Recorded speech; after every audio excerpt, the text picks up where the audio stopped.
you queer cats are tone setters. The same reason my main legion of chrome wetters with long cheddar, mixed with lines written, no time slipping.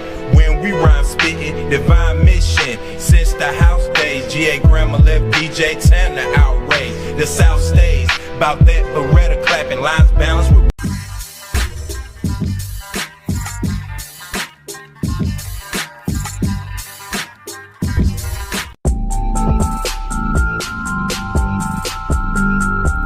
Head on over to Spotify and all other streaming platforms. Check out the NoMercyTV Podcast.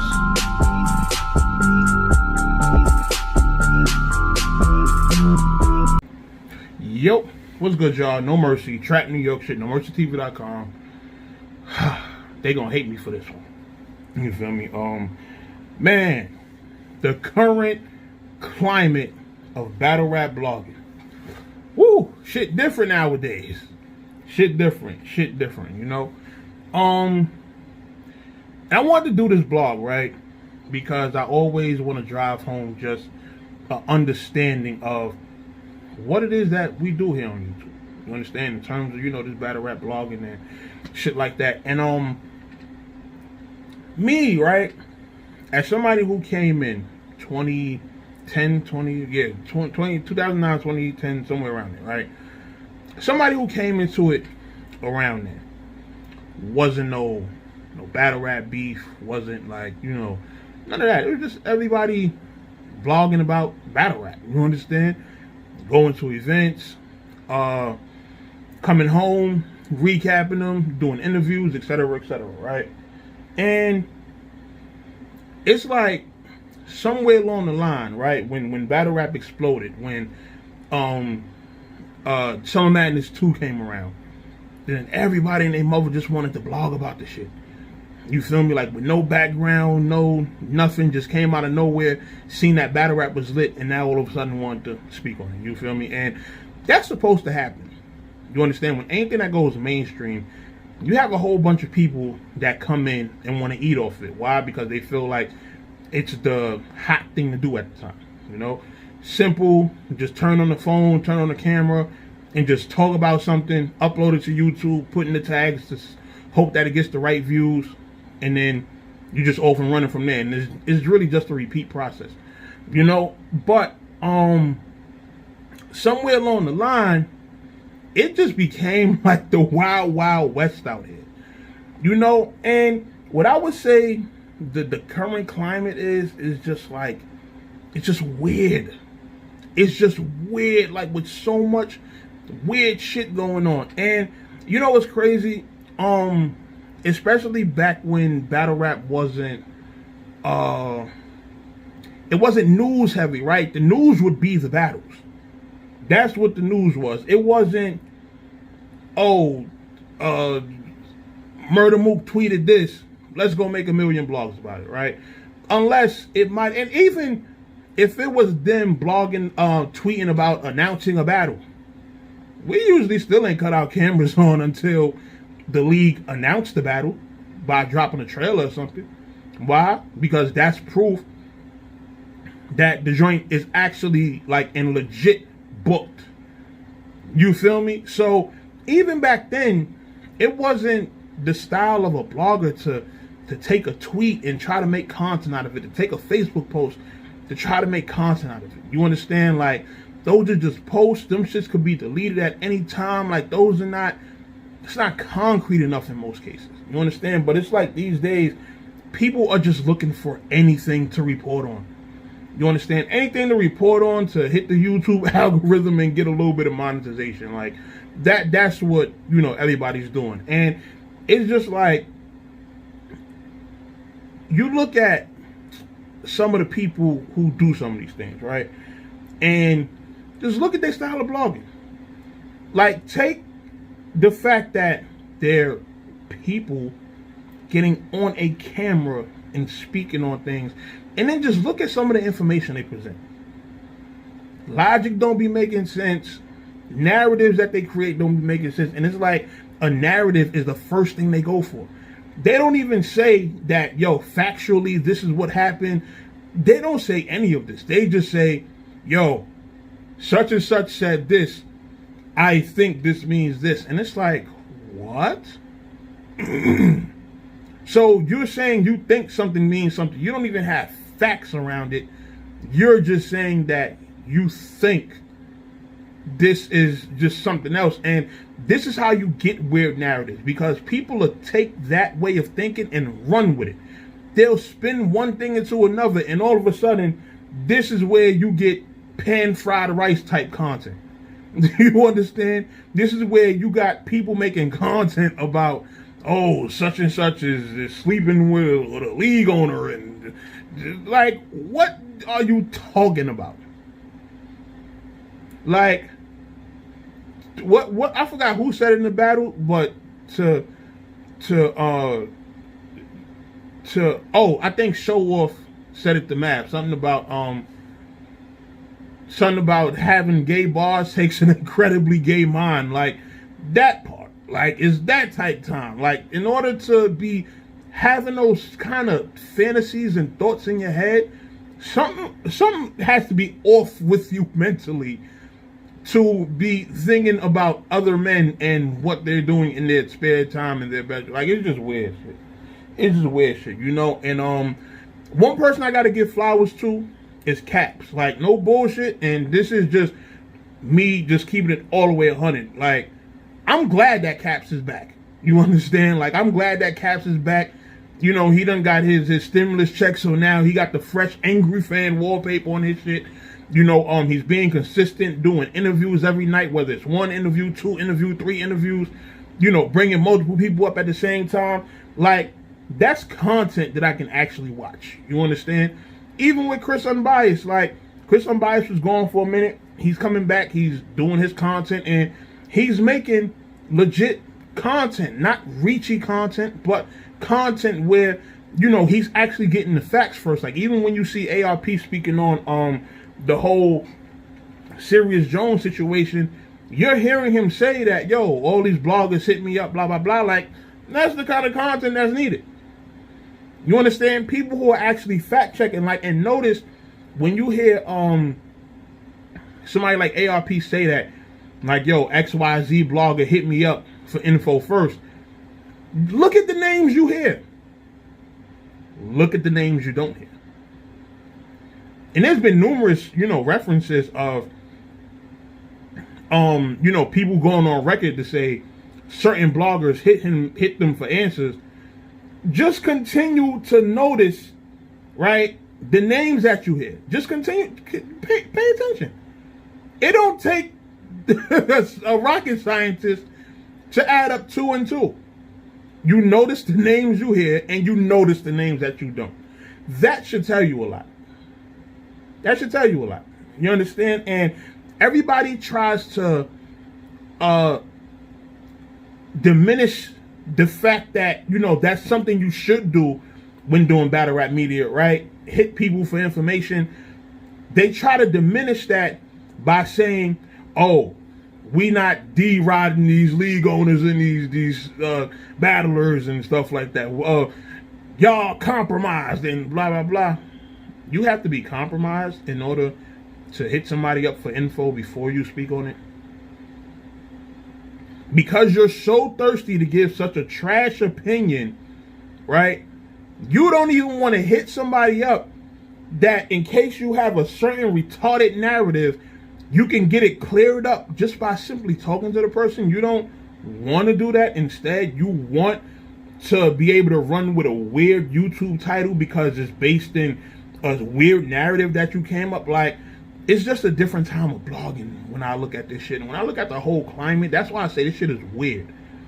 This shit is weird. Like, you understand what I'm saying? So, you know, and this goes back to, you know, even as far as, what was that, maybe about 6 months ago,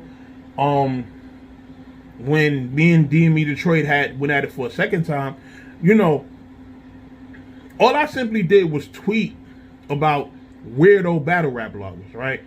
And he comes out of nowhere and makes a whole live, you feel me? And not, you know, not trying to rehash nothing like that, but I'm just speaking on what I see, you understand? And again, goes back to me talking about how seriously tweets are taken. Like, if somebody tweets something, it don't have a lot of seriousness to me, because Twitter is like the fucking playground. Like, that's where people go and just put random thoughts out and, you know, just go on about their day. But when you make those tweets stick, right, by making content about it, it to me says a lot. To me, it says a lot. Like, I understand that with celebrities, because they actually have to be held accountable for the stuff that they say on social media, because they have such big platforms. But when it's people like, yo, I don't even have 7,000 followers on Twitter yet. You understand what I'm saying? So, you know, I can't see. And even with the battle rappers, like, niggas be having 9,000 and 15,000 followers and all that. Those are not big platforms. Those are not big platforms. You niggas have 20,000 followers and barely get any reactions per tweet. You understand? So, you know, that for me is not enough to be trying to make content out of. It's just not, like, why? What is the point? You understand what I'm saying? So, you know, and that's one of the things I was just pointing out, you know, in terms of this battle rap blogging climate. Like, the shit is just in such a weird space right now. You understand? You got all these, oh, I'm more entertaining than you, so that makes me more valid. No, it doesn't. You understand? No, it does not. You feel me? And being entertaining is like, nowadays, it's the normal cop-out, right? For being able to be a trash blogger and get away with it, right? Because people say I'm more entertaining, I can just blog about whatever I want with no facts, all opinions, all assumptions, all narratives. And because people think the way that I say it is entertaining to them and it makes them laugh, I can just pretty much say whatever I want. And, you know, that's how I'm going to get my brand up and get my YouTube money up. And it's just like, man, that is sacrificing integrity for money. Like, that's what it really is. That's sacrificing integrity. The moment you say that you're not going to get any, like, and you got to keep constantly understanding what the throw-offs are, what the cop-outs are. You understand? To have actually credible content, to have content that actually got some integrity behind it.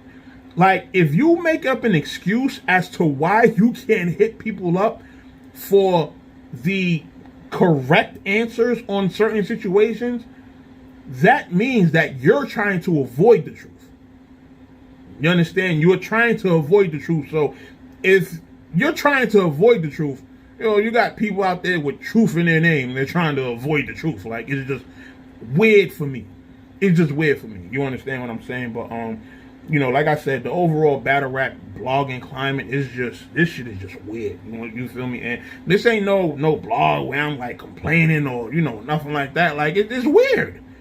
It's weird. You have to be complaining or emotional to think something is weird, or you have to be hating to think something is weird. Like, if I said right now, Lil Nas X is weird, that means I'm hating? That means I'm mad? Like, no, you just know how to call out when shit is weird. Like, you know, and that's just it.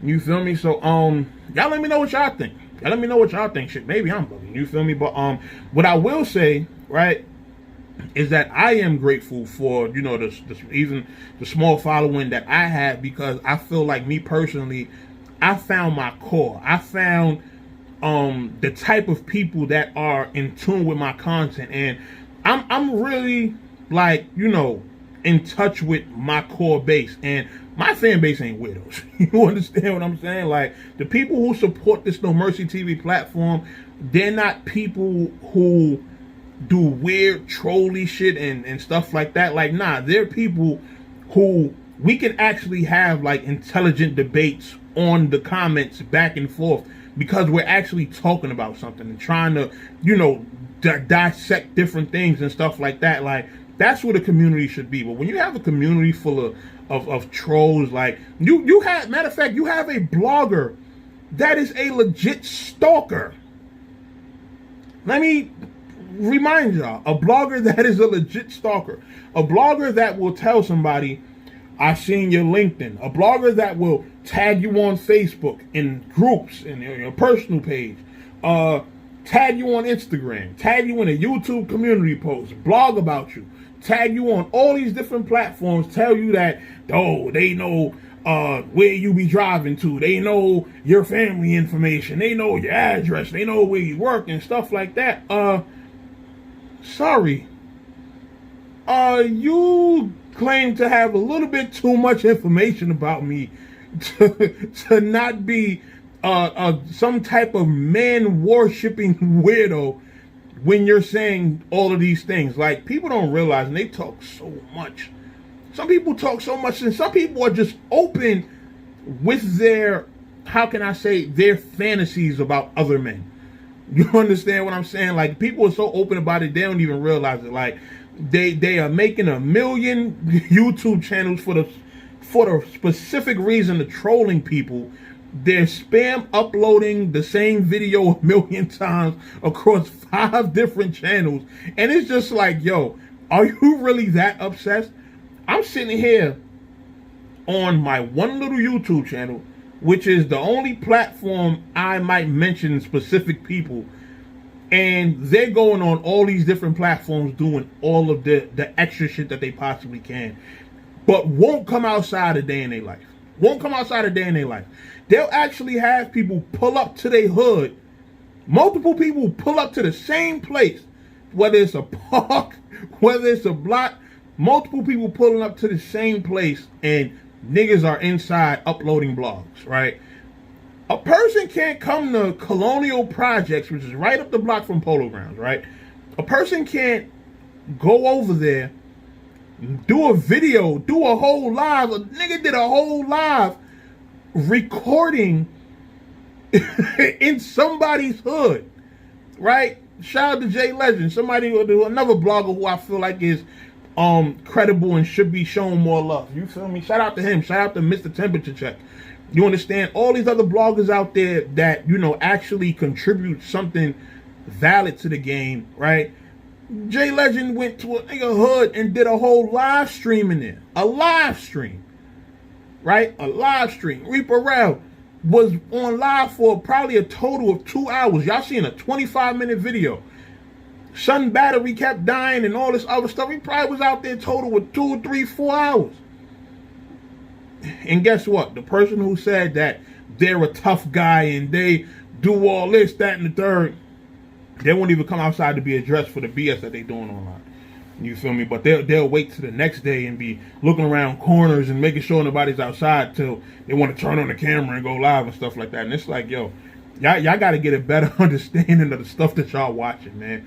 You understand what I'm saying? But you know, it's just funny how life works. It's just funny how life works. Like, for me, it'd be a lot of stuff that be full circle. Like, when you look at how people are moving out here, the type of content they create, like, a person who creates pan-fried rice content, I'm not surprised that he would have my my LinkedIn, my Facebook, my MySpace, my Black Planet, my Facebook, my Twitter, my Instagram, my YouTube. Like, how do you have all of these platforms on just one person? Like, what kind of, first of all, how do you even have all those social media apps on your phone? What kind of weirdo are you that you have all of that?